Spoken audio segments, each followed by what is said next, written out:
সাহাবায়ে কেরাম রাদিয়াল্লাহু তাআলা আনহু বললেন, ওগো আল্লাহর রাসূল, ওই হতভাগা ব্যক্তিরা কারা যাদেরকে কিয়ামতের ময়দানে পা উপর দিকে করে মাথা নিচের দিকে করে টানা হবে?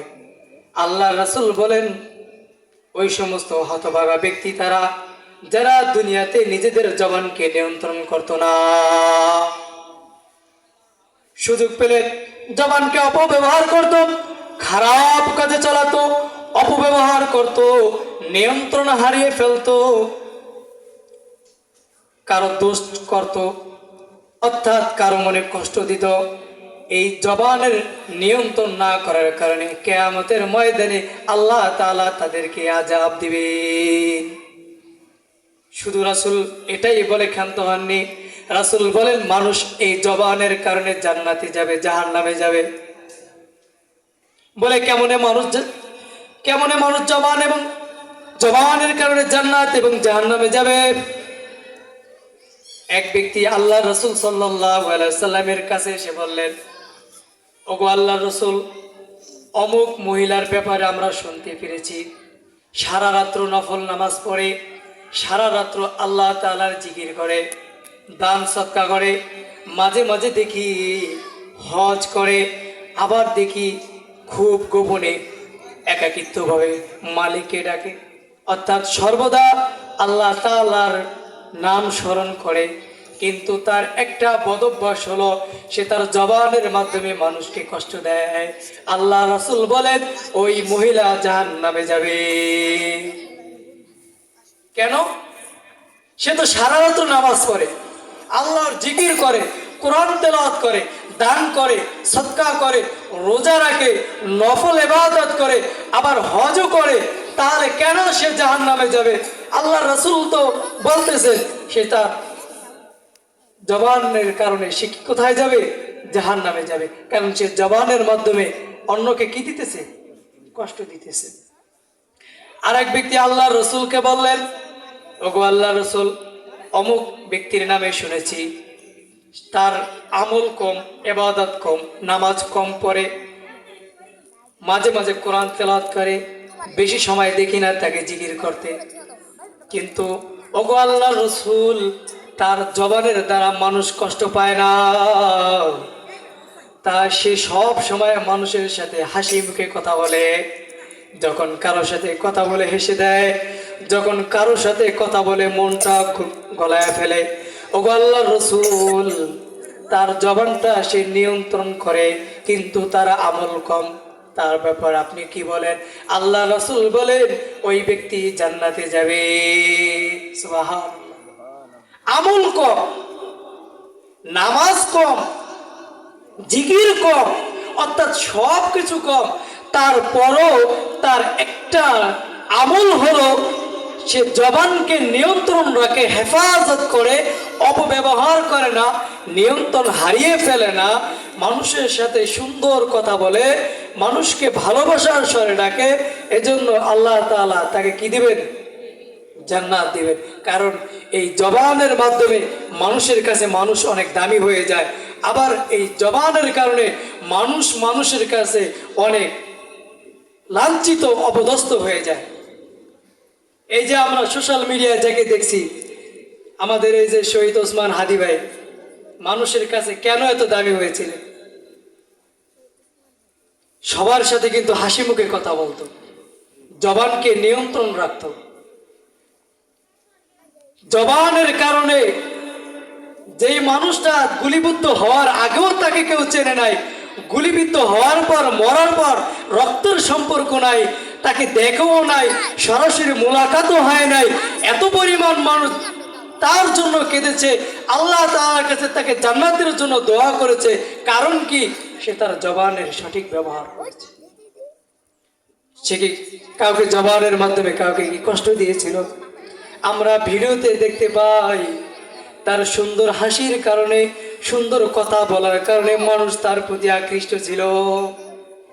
এই জন্য রাসূল বলেছেন, তোমরা যদি কারোর সাথে কথা বলো, কারোর সাথে যদি তোমরা মোলাকাত করতে যাও, যদি কেউ তোমার সাথে মোলাকাত করতে আসে, খবরদার খবরদার এমন ভাব দেখাবা না, এমন আচরণ করবা না, জবানকে এমন ভাবে রাখবা না। যখন সে তোমার কাছে আসবে সুন্দর একটা হাসি দিয়া দিবা, সুন্দর একটা মোলাকাত করবা, জবানকে সুন্দর রাখবা। দেখবা কিয়ামতের আগে হলো, মরণের আগেও হলো, সে তোমাকে কখনো ভুলবে না। আজ আমরা এর বিপরীত করতেছি। আজ আমরা জবানের হেফাজত কিভাবে করব? দেখেন 2 থেকে 4 জন ব্যক্তি এক কানে হলে কি পরিমাণ এই অমুকে এইটা করছে, অমুকে অমুকের বোর দিক তাকাইছে, শুরু হয় কি হয় না? শুধু 4 হোস্টেল, দোকান, মাঠ, মজলিস বাদ দিলাম, আজকে আমরা মসজিদেও নিরাপদ নাই।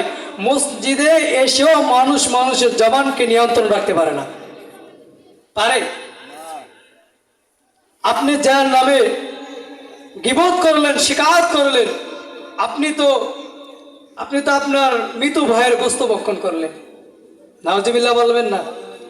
আল্লাহ তাআলা পবিত্র কোরআনুল কারীমে বলেন, ইয়া আইয়ুহাল্লাযীনা আমানু ইজতানিবু কাসীরাম মিনায-যন্নি ইন্না বা'দায-যন্নি ইসমুন ওয়া লা তাজাসসাসু ওয়া লা ইয়াগতাব বা'দুকুম বা'দা আইয়ুহিব্বু আহাদুকুম আয়াকুলা লাহমাকি মাইতান ফাকারিহতুমু। আল্লাহ তাআলা পবিত্র কোরআনুল কারীমে বলেন, হে মুমিনগণ, তোমরা অনেক ধারণা থেকে বেঁচে থাকো। এই জায়গায় আল্লাহ তাআলা অনেক ধারণা বলতে কি বুঝিয়েছেন একটু বুঝুন। আসলে আপনার বাড়ি চুরি হয়েছে, আপনি জানেন না কে চুরি করেছে, আপনি দেখতেও পান না কে চুরি করেছে। অন্য একজনের সাথে আপনার সাথে শত্রুতা আছে, আপনি বলে দিলেন ওই মানিককে চুরি করছে। এটা আপনি ধারণাবশত বললেন না, আপনি জানেন না কে চুরি করছে।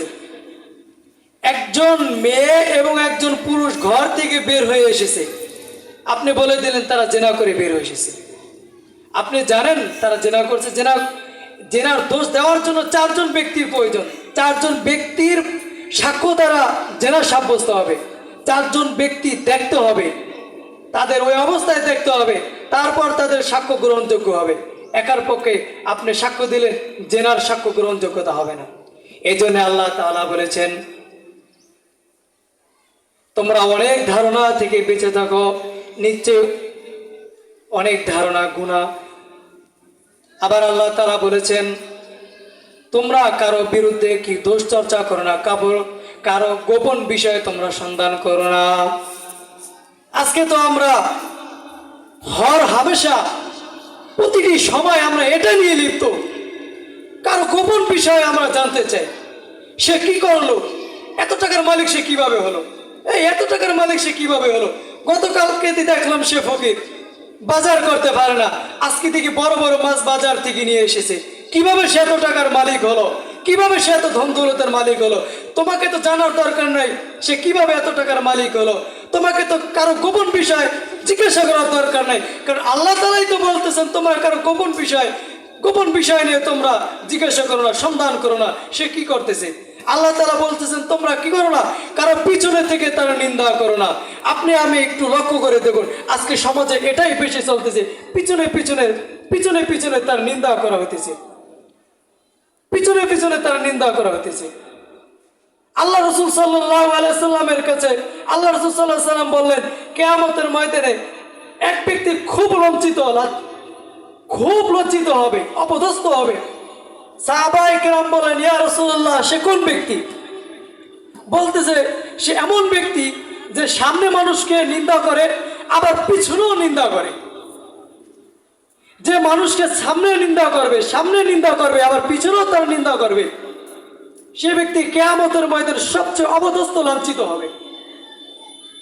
আজকে আমাদের অবস্থা, আমরা মানুষকে সামনাসামনি কষ্ট দিতেছি, আবার মানুষকে পিছনেও থেকে নিন্দা করতেছি। আল্লাহ তাআলা বলতেছেন, তোমরা মানুষের পিছনে থেকে তার নিন্দা করো না। তোমরা তো তোমাদের মৃত ভাইয়ের গোস্ত ভক্ষণ করা পছন্দ করবে না, এটা তো তোফাকারি তোমরা তো এটাকে মূলত অপছন্দই করো। আচ্ছা, কেউ কি তার মৃত ভাইয়ের গোস্ত খাওয়া কে পছন্দ করবে? কে পছন্দ করে? আরে মানুষের গোস্ত খাওয়া কে পছন্দ করে? মৃত ব্যক্তি তো তুর্কি বাদ, মানুষের গোস্ত খাইতে কেউ পছন্দ করে না। কিন্তু আমরা প্রতিনিয়ত প্রতিটি সময়ে আমরা মৃত ভাইয়ের গোস্ত ভক্ষণ করতেছি, আমরা বুঝতেও পারতেছি না। প্রিয় হাজিরিন, আমাদের ইরাদা হবে, আমাদের তওবা হবে, আজ থেকে আমরা আমাদের এই জবানকে নিয়ন্ত্রণ রাখবো ইনশাআল্লাহ। আমরা আমাদের জবানকে নিয়ন্ত্রণ হারা করব না, অপব্যবহার করব না, কারো পিছনে থেকে দুশ্চর্চা করব না, কারো পিছনে তার নিন্দা করব না, কারো সামনাসামনি তার নিন্দা করব না, কাউকে এমন কথা বলবো না, কাউকে এমন কটু কথা বলবো না যে কথার দ্বারা তার মনে কষ্ট পায়, সে এই কষ্ট পাওয়ার দ্বারা সে আমার বিরুদ্ধে আল্লাহ তাআলার দরবারে নালিশ করবে কিয়ামতের দিন। এমন কথা আমরা কোনোদিন বলবো না। কেননা একটা মানুষকে কষ্ট দিলে লাঠির আঘাত মানুষ তাড়াতাড়ি ভুলে যায়, কথার আঘাত কিন্তু মানুষ তাড়াতাড়ি ভোলে না। এজন্যই রাসূল বলেছেন, তোমরা কি করো? তোমাদের জবানকে হেফাজত করো। তাই আমরা যদি রাসূল সাল্লাল্লাহু আলাইহি সাল্লামের সেই সুসংবাদ, তিনি যে বলেছেন আমি ওই ব্যক্তির জন্য জান্নাতের জিম্মাদারি গ্রহণ করব যে নিজের লজ্জাস্থানকে এবং নিজের জবানকে হেফাজত করতে পারবে, আমিও তার জান্নাতে যাওয়ার জিম্মাদারি গ্রহণ করব।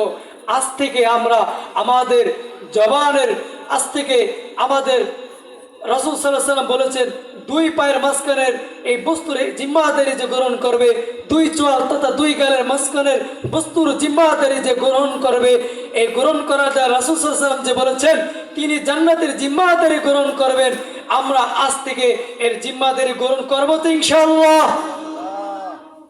সম্মানিত হাজিরিন, আল্লাহ তাআলা বারবার কোরআনে বলতেছেন আত্তাকুল্লাহ, তোমরা কি করো? আল্লাহকে ভয় করো। ইন্নাল্লাহা তাওয়াবুর রহিম, নিশ্চয় আল্লাহ তাআলা তওবা গ্রহণকারী এবং পরম দয়ালু। যদি আমরা পিছনের গুনার দিকে না থেকে, যদি আমরা পিছনের লজ্জার দিকে অনুতপ্ত হয়ে আমরা যদি আমাদের মালিককে ডাকতে পারি, মালিক আমরা জানি না কাউকে কখন কষ্ট দিয়েছি, ও মালিক আমাদের স্মরণ নাই, আমি তোমার কাছে তওবা করতেছি, আমি তাকে মাফ করে দিলাম। আমাদের ওস্তাদ একটা আমাদের মূলনীতি শিখাইছেন।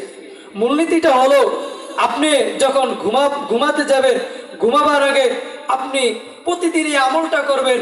এই আমলটা হলো আপনি আল্লাহ তাআলাকে বলবেন, আল্লাহ জীবনে যত ব্যক্তি আমাকে কষ্ট দিয়েছে আমি সকলকে মাফ করে দিলাম। এর দ্বারা কি হয় জানেন? আপনি যে সকলকে মাফ করে দিলেন, আপনি 80 বছর বয়সে আপনি কাকে কাকে কথার দ্বারা কি দ্বারা কষ্ট দিয়েছেন আপনি জানেন, কিন্তু আপনি যে কাকে কষ্ট দিয়েছেন আপনি জানেন না। আপনার যে একটা আমল প্রতিনিয়ত চলতেছে, আপনি সকলকে মাফ করে দিতেছেন, এমন ব্যক্তিকে আল্লাহ তাআলা আপনার মাফ করায় দিবেন যেটা আপনার কল্পনাও নেই। এই আমলটা করবো তো ইনশাআল্লাহ। আল্লাহ তাআলা আমাদের সকলকে কবুল আর মঞ্জুর করেন এবং আমাদের সকলের জবানকে নিয়ন্ত্রণ রেখে, জবানের অপব্যবহার না করে সর্বদা আল্লাহ তাআলার জিকিরের দ্বারা, আল্লাহ তাআলার রেজামন্দির হাসিলের উদ্দেশ্যে, যে কথার দ্বারা আল্লাহ সন্তুষ্টি হয়, যে কথার দ্বারা আমার ভাই শান্তিতে থাকে, আমার ভাই খুশি হয়,